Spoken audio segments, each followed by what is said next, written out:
one, that's fine. Use the one, but then you'll just switch sides so you get the experience of feeling it on both sides. So we're gonna make a loop with each of your chains, and you're gonna loop it over the elbow. So your forearm is locked in. Okay? As we go, the hand starts to slip, the chain will start to wiggle out. So just adjust when you need to. You could lock a carabiner on, but it's like, doesn't need to be that much of an exact science. I'm like, done is better than perfect. Okay. That's a recovering perfectionist. That's been my man for the last 10 years. Life's been a lot more enjoyable. Okay. So first thing you're gonna work is just on the spot in athletic stance. We're just trying to straighten the arms, and then we're gonna bring the elbows down. We're gonna try to straighten the arms, then we're gonna bring the elbows down. One more time. Try straightening the arms up towards the ceiling, and then bring the elbows down. Okay, so now we're gonna use that action coupled with lower body, but the upper body is what is gonna dictate. The lower body just falls in suit, okay? So everybody's lunge is gonna look a little bit different. So get in that athletic stance, heels in a little bit, weight on the MTP. You're gonna squat down as you reach the arms up, let the shins fall, and then to step back together, elbows come down. Back and reset, okay? Sit down, let the shins fall, a lunge will happen, elbows come down as you step back together. That's all we're doing. You're gonna let your brain dictate, or you can kind of say, I'm gonna fall the right, or I'm gonna step right, or I'm gonna fall left, or I'm gonna step left, kind of as you're getting set up.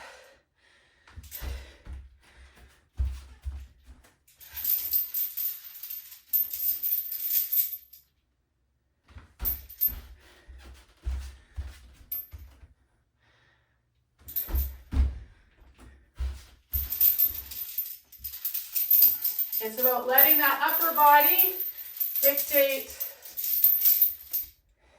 the lower body a little bit. Yeah.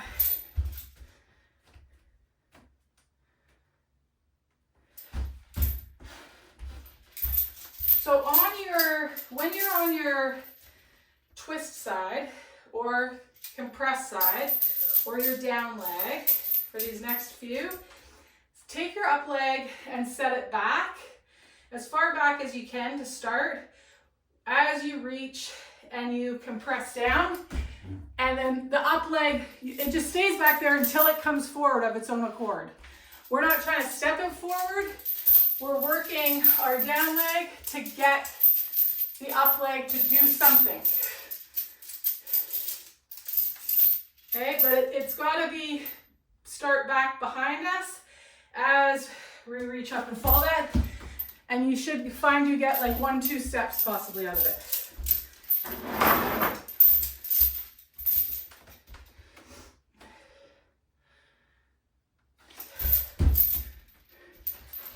And quite naturally, after you reach up, you won't have to think about bringing the elbows down. The elbows will come down as that back leg, right? So more and more, we want to be utilizing things that when I do A, I get B, C, D. Because then in the work I'm doing, I'm getting the rest. It's not just work, work, work, work, work. Does that make sense? Yes, Carrie, nice. We want to set some things up so then we get some things. It's like investing, right? Compound interest, it's a good thing. We're working our compound interest right now. All the richer later in life.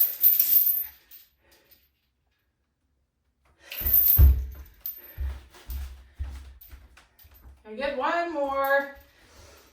Launch it off that down leg with that up leg back. Okay. And then set those down. Grab a drink of water. Just move around your space. Any questions on that. It looked like as I was looking up at the screen, everybody was getting the freebie out of it. Nice. That is working our stumble reflex, which we want so that when I hit a rock with my toe or the edge of a curb, if I live in a neighborhood where I've got, you know, rooty sidewalks, I just stumble onto my next 2 steps.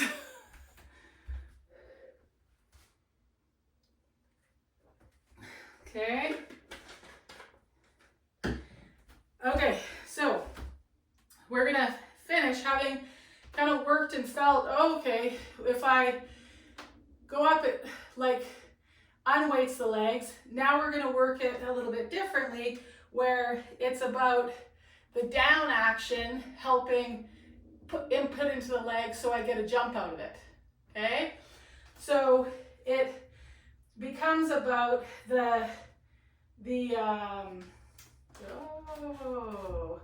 I'm gonna start,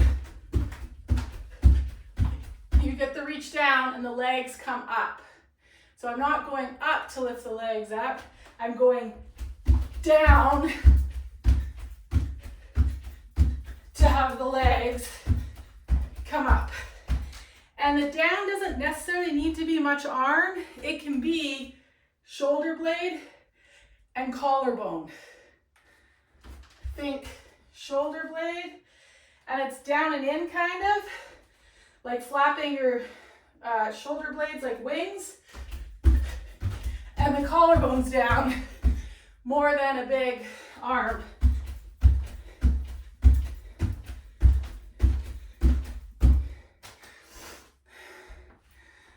Awesome. Now, imagine you've got a jump rope in your hands. So that jump rope comes around, it's still the down, that's why I'm gonna jump it, right? Think of the collarbones are spinning the rope. The rope comes out the collarbones, this end of the collarbones. That'll be a quicker access of rotation, right? Than my hands. So if you've ever wanted to do double unders, you've got to attach the skipping rope to your collarbones. That's what gets you the hop. Does that make sense? This rotation closer in is going to have a quicker time around. Out here, this is a longer lever, shorter lever. Okay? Okay, let's come down. We're going to work some just planks, forearm, kind of 4-point to 2-point positions. So last month we worked 4th and 5th. Just remind yourself of the 4th and 5th of the feet. Okay, so you could work 4 and 5 up or down, or one side up, one side down to lift the knees. Okay, and then you could work it again to find this side shape. Then you could work it again, hover the knees, work 4 and 5 again to find this side shape. I could also work my collarbone on my expanded side. I might push that collarbone forward to help bring me into side plank. On my compressed side or my twist side, I might push that collarbone back to help turn me into side plank. And then push it back again, or push my expanded collarbone to bring me back to center. So there's some different ways that you could work to have this movement feel easier, more coordinated for yourself. Okay, next time through center, drop the knees, sit the hips back, reach those arms out long, let the head relax between the biceps.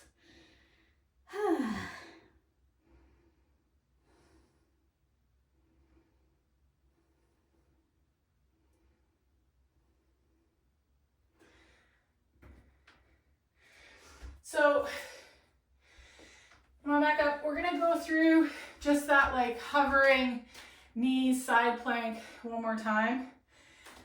Just so you've got a thing, if I bring my attention point or my rotational point into where I'm gonna pitch yaw and roll something, if I bring it in to my collarbones, again, rather than have it on my hands, the hands get synced up because they're gonna touch the ground.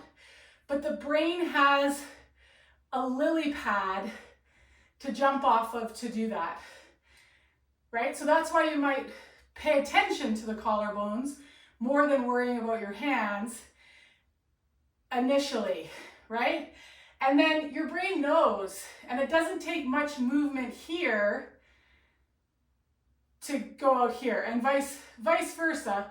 But out here, actions that have more impact are going to be like a twisting, which isn't rotation. It's a twisting. Like I can twist and rotate my finger, right? This is twisting it. This is rotating it, right? If I twist, so do that to your finger, twist and rotate it. Do you feel how much more steady all the joints are versus just rotate it? Your brain is like, what? So it's also some of those things. That's why that Spider-Man grip, because now I've twisted those middle fingers. Now the rotation comes to the forearm versus me twisting the thumb. That makes sense? Okay. So you might have this sense of like twisting the soles of the feet, almost like the plantar fascia sucks up to the bone and then twists. Like if I grabbed some fabric and twisted it, have that kind of visual with the soles of the feet as you work 4 and 5. Okay, so we're on hands and knees, or focus on the twist action, a sense of sucking up the sole, the plantar fascia, and twisting it to turn you then to the side. You could keep twisting it, keep twisting it, keep twisting it. You'll go all the way over. If you keep twisting it, keep twisting it, keep twisting it, you might have to focus on a collarbone. Might need to build a bit more trust up in the system. But if I twist it, I can go here. I can keep twisting it. I'm going to go all the way over.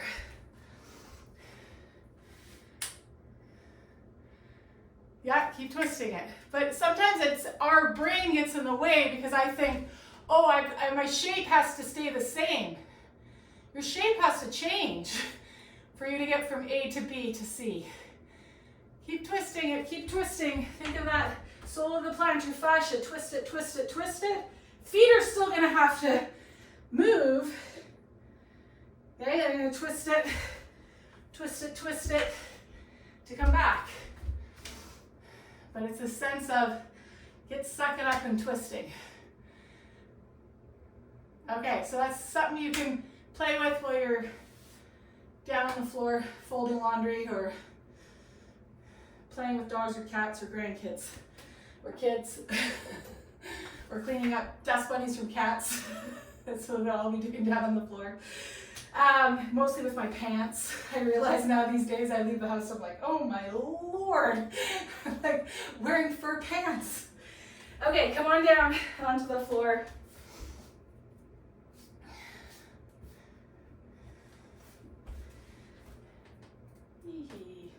Let's just bring the soles of the feet together. Let's work that same action. Focus on the plantar fascia here. And while you can see kind of the inside edges of your feet, have a sense of the muscles pulling away from the sole of the foot up to the bone. And again, that twisting action. And just feel what happens in your through your legs and up into your hips. You might need to get some work 4 and 5 a little bit. even if you kind of conceptualize it with the brain, in the brain, like what I'm doing is, it's like sucking away from the sole of the foot up. But when you feel, it should feel taut. There should be some tautness there, yeah? Okay, and then let that go. You just butterfly the legs. Bring the soles of the feet and heel toe them out. Okay, we're gonna just reach behind. We could stay here, okay, and take some breaths. If you want, you could lift the hips and lower the hips. Then we're gonna go to the other side. Again, be here, take some breaths. You could lift and lower the hips. But again, the feet, how did you lift the hips? So I guess I shouldn't say lift the hips.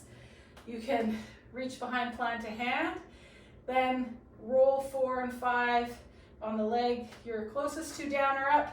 The other foot 4 or 5 down or up, so that your hips lift. Okay? Work the feet so that the hips lift, if you want. Or you could be here, work the feet, and only work the feet, or don't work the feet, and take some breaths. Okay? Let that go. We're gonna get our feet under us, keep our hips nice and low, our heels in, weights in that transverse arch. Maybe bring the hands behind the head. Okay, just relax the neck. We're gonna work the feet so that the legs start to straighten. Keep the spine, the head, the neck relaxed. We're gonna roll up from the legs through the pelvis, through the spine. The head's the last thing to come up, and then we'll release the arms down. Okay, let's bring the hands behind the head again. Work the feet, lower the torso down. Again, let the weight of the arms hang on the head. Work the feet, lower the hips. Same thing. Work the feet, legs straighten. Pelvis finds its place. Spine rolls up and unfurls. Head's the last thing. Release the arms down. Give yourself a shimmy and a shake. Whew. Wrap those arms around. Let's take an arm and reach it up, and an arm and it might reach or twist down, might side bend, might stay vertical.